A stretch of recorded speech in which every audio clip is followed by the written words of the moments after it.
Assalamualaikum warahmatullahi wabarakatuh. Perkenalkan, nama saya Liana, Prodi Pendidikan Matematika, Angkatan 2019, Fakultas Keguruan dan Ilmu Pendidikan, Universitas Samudra, dengan NIM 190406005. Video ini bertujuan untuk memenuhi tugas mata kuliah Geometri Transformasi dengan dosen pengampu Ibu Rizky Amelia, SPD MPD. Nah, materi saya kali ini mengenai setengah putaran. Oke, langsung saja. Yang pertama yaitu pendahuluan, di mana setengah putaran mengelilingi suatu titik adalah sebuah involusi. Nah, suatu setengah putaran mencerminkan setiap titik bidang pada sebuah titik tertentu, sehingga disebut juga pencerminan terhadap suatu titik. Di sini dijelaskan bahwa setengah putaran itu disebut juga pencerminan terhadap suatu titik. A. Pengertian setengah putaran.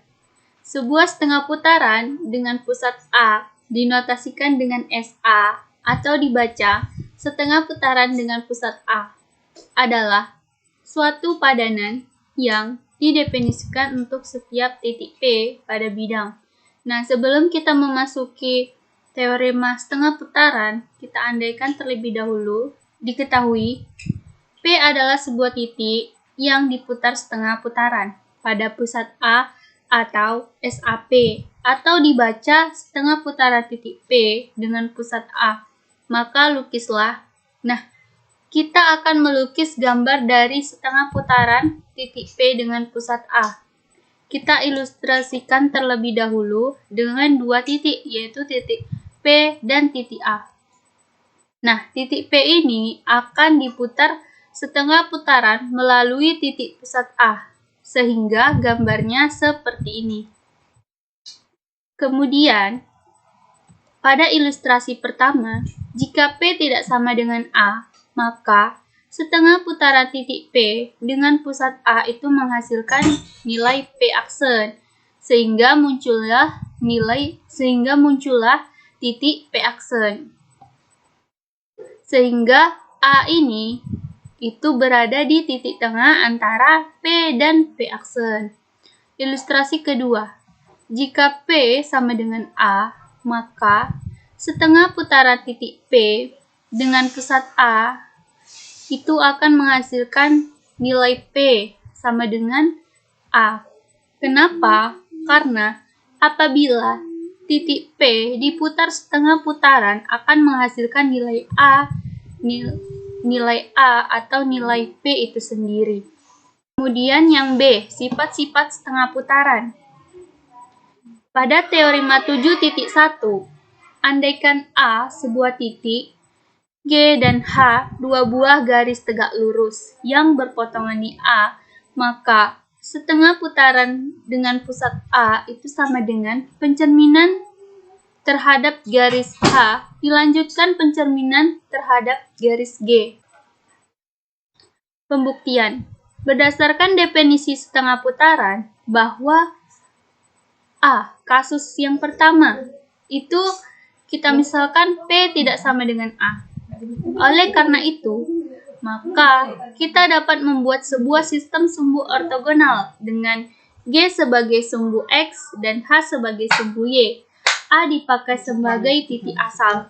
Kita lihat pada gambar bahwa G terletak di sumbu X, H terletak di sumbu Y, dan A terletak di titik pusat atau titik koordinat. Di sini ditunjukkan bahwa untuk setiap P berlaku setengah putaran titik P dengan pusat A itu sama dengan pencerminan titik P dengan garis H dilanjutkan pencerminan terhadap garis G. Mengapa? Kita misalkan bahwa P itu nilainya X, Y tidak sama dengan A. Kita lihat pada gambar ini.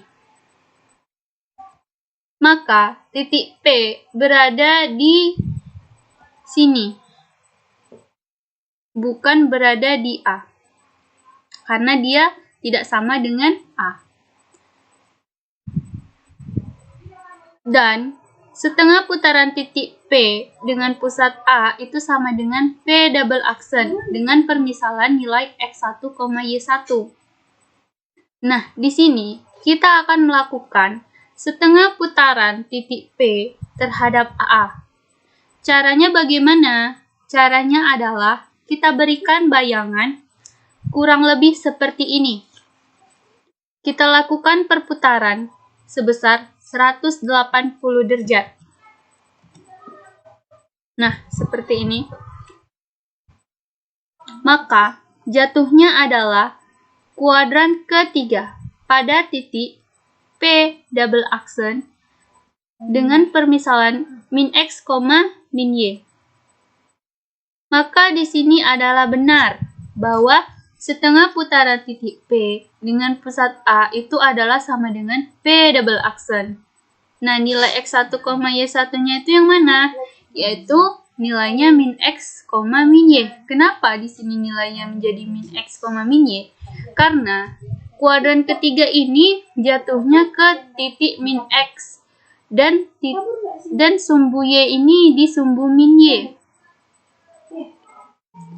Nah, karena setengah putaran titik P dengan pusat A itu sama dengan P double aksen, maka A itu titik tengah dari garis P dan P double aksen. Sehingga untuk mencari titik A dengan koordinat 0,0 itu sama dengan kita tambahkan titik P dengan P double aksen, yaitu nilainya X1 ditambah X per 2, Y pun begitu, Y1 ditambah Y per 2. Maka diperoleh nilai X1 tambah X sama dengan 0, menghasilkan nilai X1 sama dengan min X, dan Y1 ditambah Y sama dengan 0, menghasilkan nilai Y1 sama dengan min Y.